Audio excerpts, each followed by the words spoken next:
Me ardhin e Donald Trump në krye të presidencës së Shtetet Bashkuara të Amerikës, duket se edhe politika e jashtme ndaj vendeve të tjera ka ndryshuar.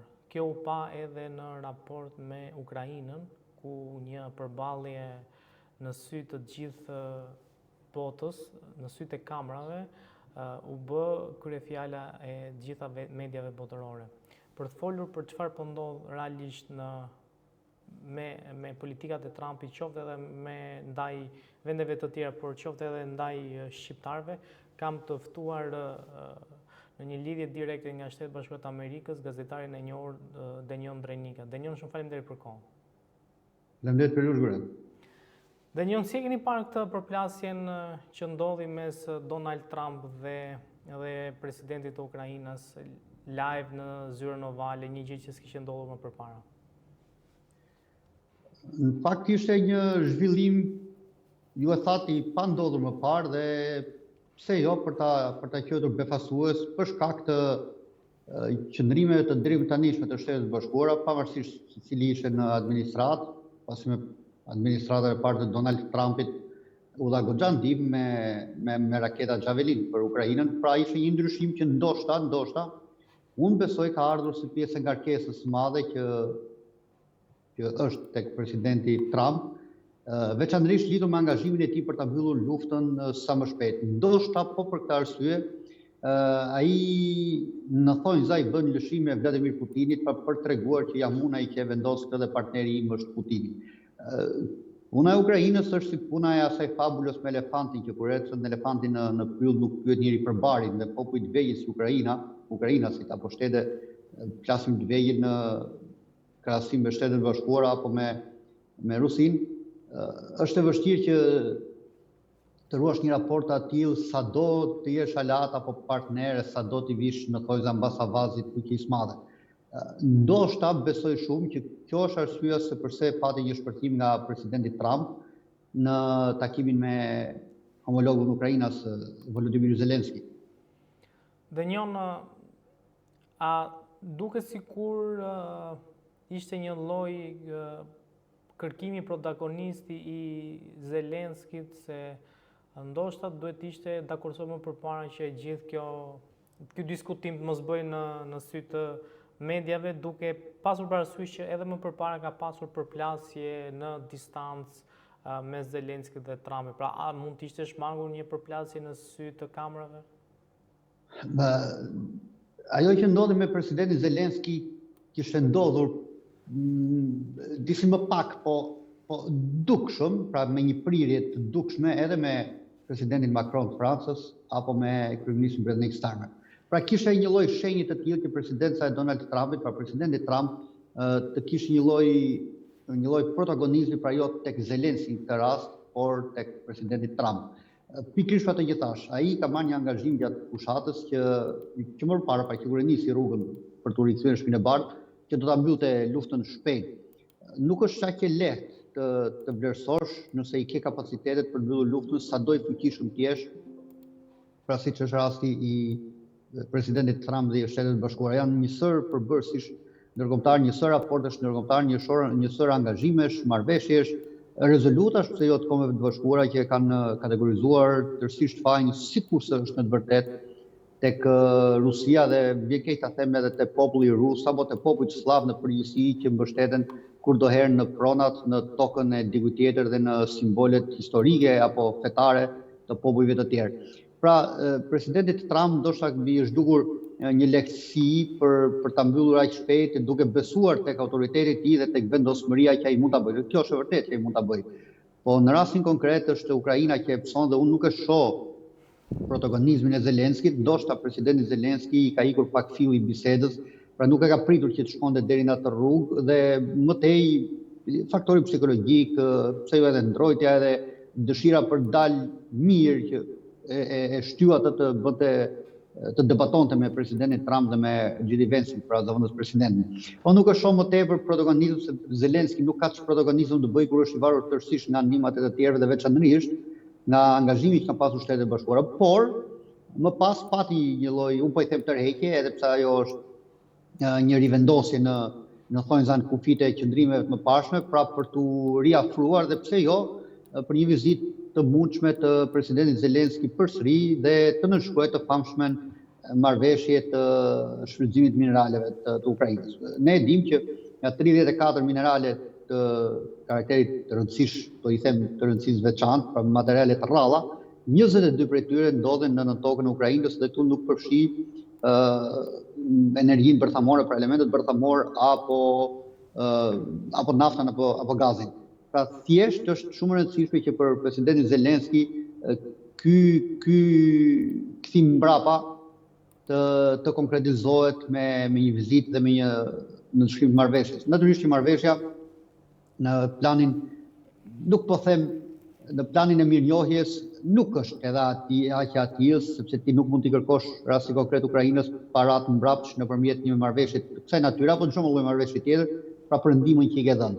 Kjo nuk është edhe aq e mirë, po sidoqoftë në kushtet kur është Ukraina, padyshim që duhet bërë dhe unë besoj shumë që për një periudhë shumë shkurtër mund ta kemi këtë. Nuk e di nëse ai do të jetë këtu së bashku me presidentin e Francës apo me kryeministrin britanik apo të dy së bashku me Zelenskin, po besoj shumë që do të jetë afërt.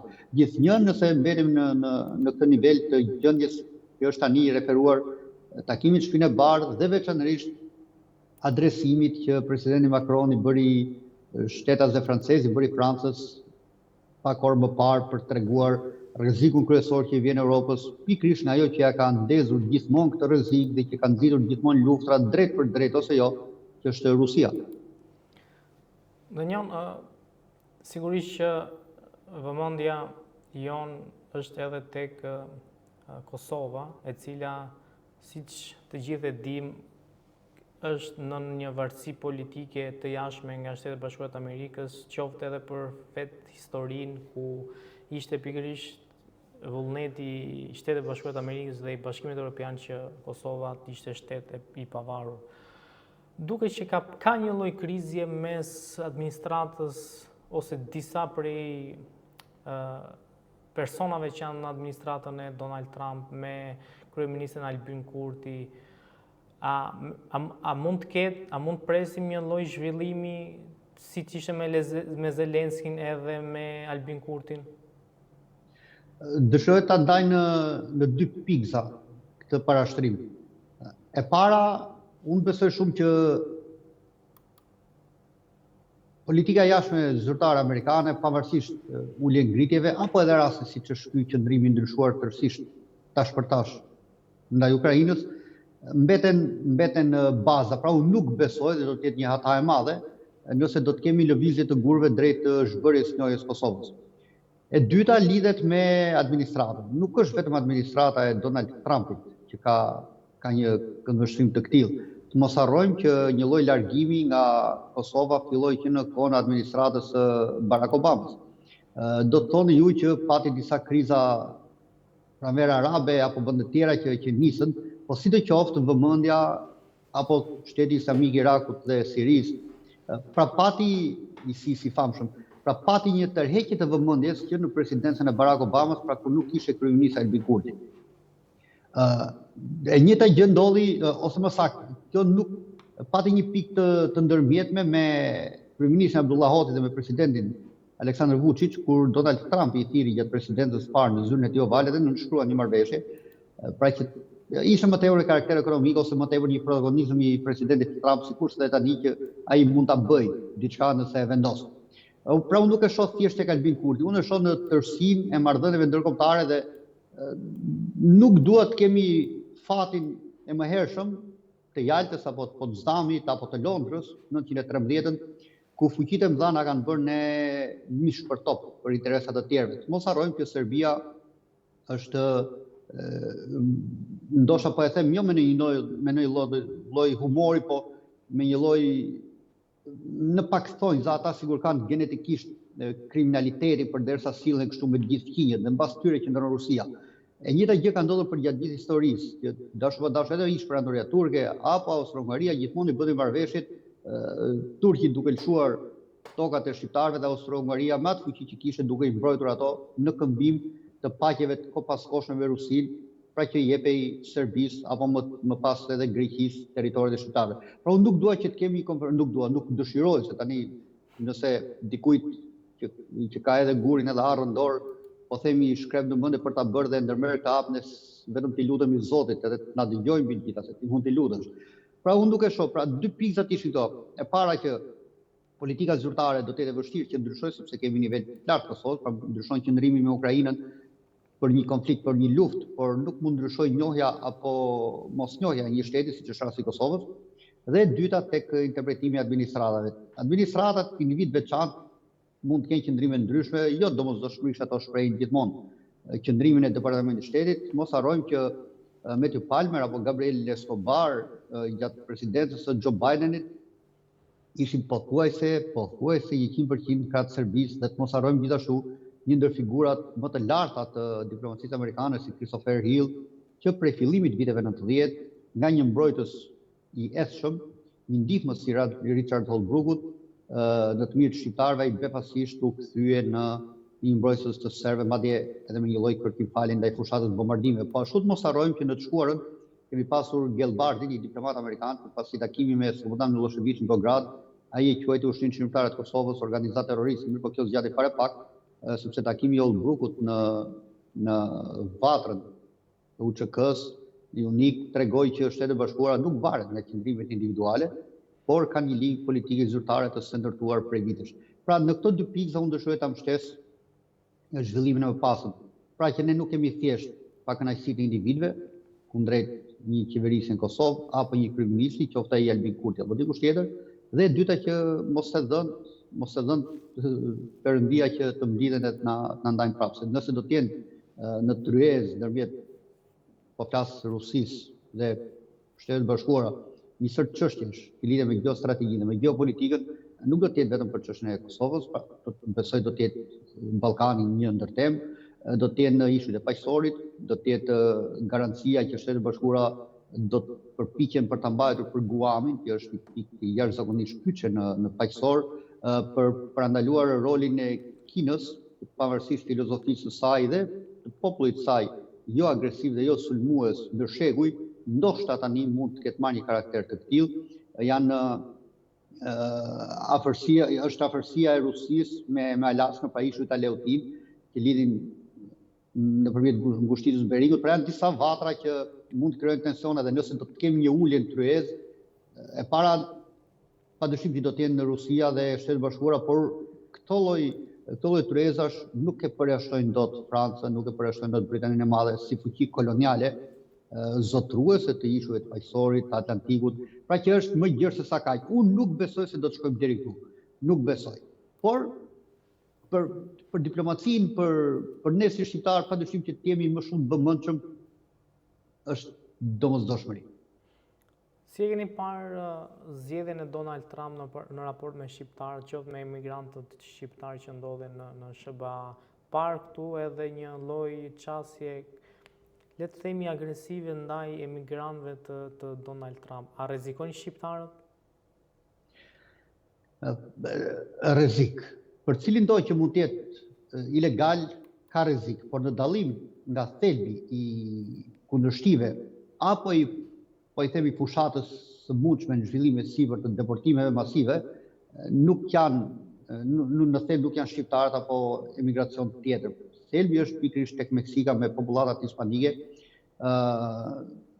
të prirura sipas presidencës Donald Trumpit për veprimtari të eshme kriminale, për trafik droge, pra thelbi ka qenë tek ata. Kufiri me Meksikën është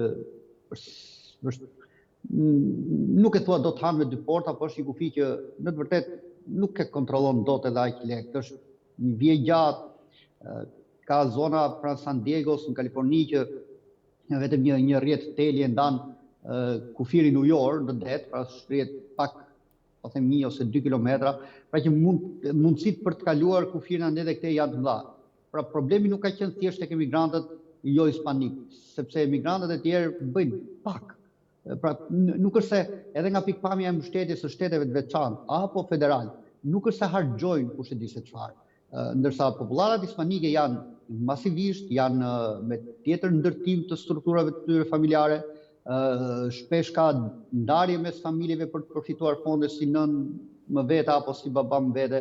Pra gjendet gjithmonë mekanizma që përfitojnë nga fondet e shtetit, edhe në të vërtetë mund të kenë të drejtë. Mirë, po kjo ka rënë në sy përveç aspektit të dyshimeve të thella dhe akuzave të presidentit Trump për përfshirje të drejtë për drejtë në krim. Unë nuk e shoh frikën ndaj shqiptarëve të përfshirë. Natyrisht, nëse janë paligjshëm, janë. Pastaj kemi disa, se po shtoj edhe diçka. Ka shumë njerëz që kanë hyrë në proces të marrjes green cardës, pra kanë marrë një numër pune. Përgjithsisht me hispanikët, po flas në zonat ku ka emigracion pa kontrolluar, kjo nuk parandodh. Nëse hispanikët në shtete tjera kanë marrë një numër pune, zë një vend pune, kryesisht në ndërtim, pra janë në pjesë e madhe janë në proces për të marrë green cardës, edhe nëse është proces gjyqësor, është vështirë që një urdhër ekzekutiv ta ndalojë. Veç kësaj kemi 19 shtete të tjerë që kanë bërë një padin gjykat kundër këtij urdhri. Pra, nuk besoj se është edhe aq e thjeshtë dhe veçanërisht që prek drejt për drejt shqiptarët, sepse karakteristika kryesore ka qenë pikërisht tek ata të pretenduarit dhe të akuzuarit që kryejnë krime dhe që janë popullatat hispanike. Ka pasur një ndalim të fondeve të USAID-it në gjithë botën dhe mbyllje të USAID-it. Ka pasur dalje të shifrave marramëndse ku organizata të ndryshme, po flasim për Ballkanin, kanë marrë. Si qëndron kjo me Shqipërinë, pra si është pjesa që sa lek janë shpenzuar nga amerikanët për çështje të caktuar në Shqipëri dhe sa ka qenë feedbacku që është marrë nga këta lek për këto çështje të ndryshme? Pjesa e Shqipërisë në të gjithë shumat e përmendura nuk është se ka domethënie të madhe nëse marrim parasysh miliarda që kanë marrë të tjerët. Problemi është se si janë orientuar ato fonde. Pra për mua nuk është e rëndësishme shuma që merr, por mënyra se si i përdor dhe qëllimi për të përdorur. Pra a janë cënuar këto shuma të marra për projekte ndryshme për të po them për shmangje nga disa parime që presidenti Donald Trump i dhon, parime të familjes, parime të besimit, të komuniteteve të ndryshme, a ka pasur shpërdorime të karakterit të keq menaxhimit me ose pa dashje, apo të një forme të qartë korrupsionit të përfitimeve. Unë besoj se që ishe nevojshme, jo vetëm me USAID, po me çfarë do lloj organizate, qofshin ato agjenci federale ose jo, të ndihmës ndërkombëtare, apo me fonde të ndryshme që jepen shoqatave apo organizatave jo qeveritare, jo flitim për nga Shtetet Bashkuara apo nga ndonjë tjetër, padyshim ka nevojë gjithmonë për një check, ka nevojë për një rishikim. Shpesh në emrin e projekteve të ndryshëm ne kemi vënë re, jo vetëm Shqipëri, kanë ndodhur gjithandej, ndërhyrje në aspekte të rëndësishme të jetës politike, shoqërore, legjislative, të promovimit të kulturave që shpesh nuk shkojnë me vërtetësinë e një shoqërie, rasti konkret Shqipëria apo popullata që kanë një prirje për të qenë më të besuar në lidhjet familjare. Pra këtë më tepër unë kam tek mënyra si janë përdorur dhe qëllimi që kanë pasur, se është e qartë nëse ti e ke keq menaxhuar, duhet të bësh vlerësimin e keq menaxhove sepse ai kishte kapacitet të yt, pra nuk dije më shumë e bëre pa dashje, apo këtë menaxhim e bëre, këtë keq menaxhim e bëre me dashje apo pati forma korruptive. Dhe këtu padyshim që ka pasur nevojë shumë edhe për USAID-in. Unë nuk do të ndalem thjesht tek çështja e reformës së drejtësisë apo përfitimeve të ndryshme të një fondacioni apo një fondacioni tjetër, por fakti është që përderisa çeku, po them kërkimi është bërë dhe ka rezultuar me pikpyetje të mëdha për përdorimin e fondeve, padyshim që autoriteti federal i Shtetit Bashkuara është jashtëzakonisht i domosdoshëm për të vijuar dhe për të parë ku shkuan, si shkuan, për çfarë përdoren gjitha me radhë. Pra në këtë këndvështrim për mua një rishikim i tillë, një kërkim i tillë i menaxhimit apo i dhënies fondeve është i domosdoshëm. Mos harrojmë që ka pasur projekte të natyrave që s'lidhen fare me politikën e drejtë për drejtë Shtetit Bashkuar, janë tepër larg edhe për vendet ku kanë shkuar, për rrethanat apo për shqetësimet apo problemet që mund të kenë vendet për të thirrur një projekt në të vërtetë për të ndihmuar dhe jo projekte që kanë shkuar në tjetër drejtim. Megjithatë kjo është, unë e them, nuk besoj se është çështje shifrash, por është çështje parimi, pra kontrolli plot. USAID-i ndoshta misionet që lidhen drejt për drejt me ligjin, drejtësinë, mund të ishin kursyer nga ato, me policimin.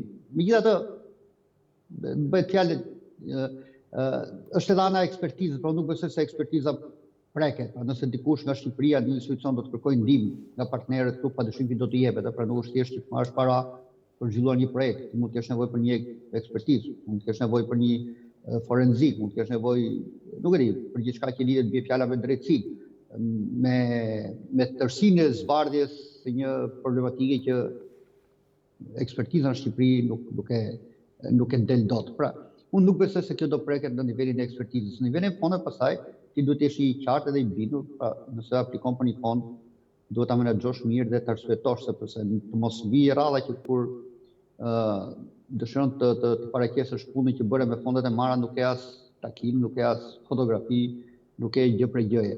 Këtu padyshim që jo vetëm Shtetet Bashkuara, por cili do të qoftë ka të drejtën e plotë për të parë se ku i shkuan parat. Dënjon, Shqipëria është futur në një fazë shumë të rëndësishme, sidomos për pjesën e reformës drejtësisë, ku SPAK-u ka bërë disa goditje të rëndësishme duke arrestuar zyrtar të lartë dhe së fundmi ishte dhe kryetari i Bashkisë Tiranës. Por ajo që është vënë re ka qenë një mosreagim i ambasadës amerikane lidhur me hetime dhe veprime të fundit të SPAK-ut, ku siç dihet në çdo lloj arrestimi më përpara ka pasur një lloj mbështetje të ambasadës.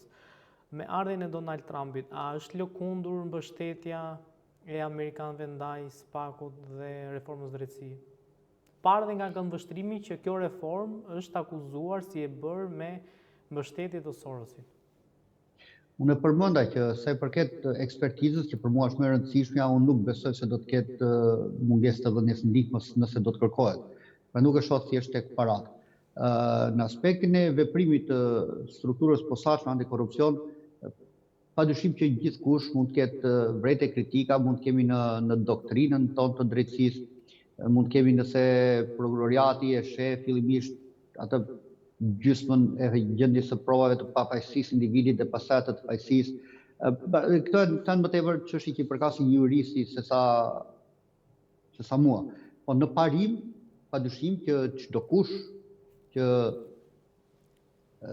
ka pasur një autoritet shtetëror apo çdo lloj autoriteti shoqëror është jashtëzakonisht e rëndësishme që të përballet me drejtësinë, pastaj proceduralisht më së miri e thon juristët apo avokatura që shpesh me të drejtë, shpesh në shumë raste priret nga kërkesa për të gjetur fillimisht provat e pafajësisë, pastaj ato të fajësisë. Pastaj nga ana e prokurorisë, padyshim që kemi frikën që individi, pra subjekti, a ka mundësi apo s'ka mundësi që të prish provat, të ndikojë në dëshmitar të mundshëm, të ndikojë në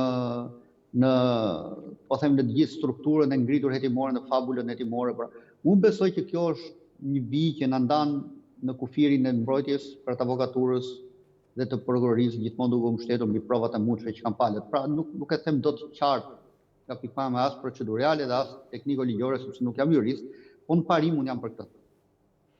Dënjon, Partia Demokratike ka marrë si drejtues të fushatës së vet një ndër drejtuesit e fushatës së Donald Trumpit.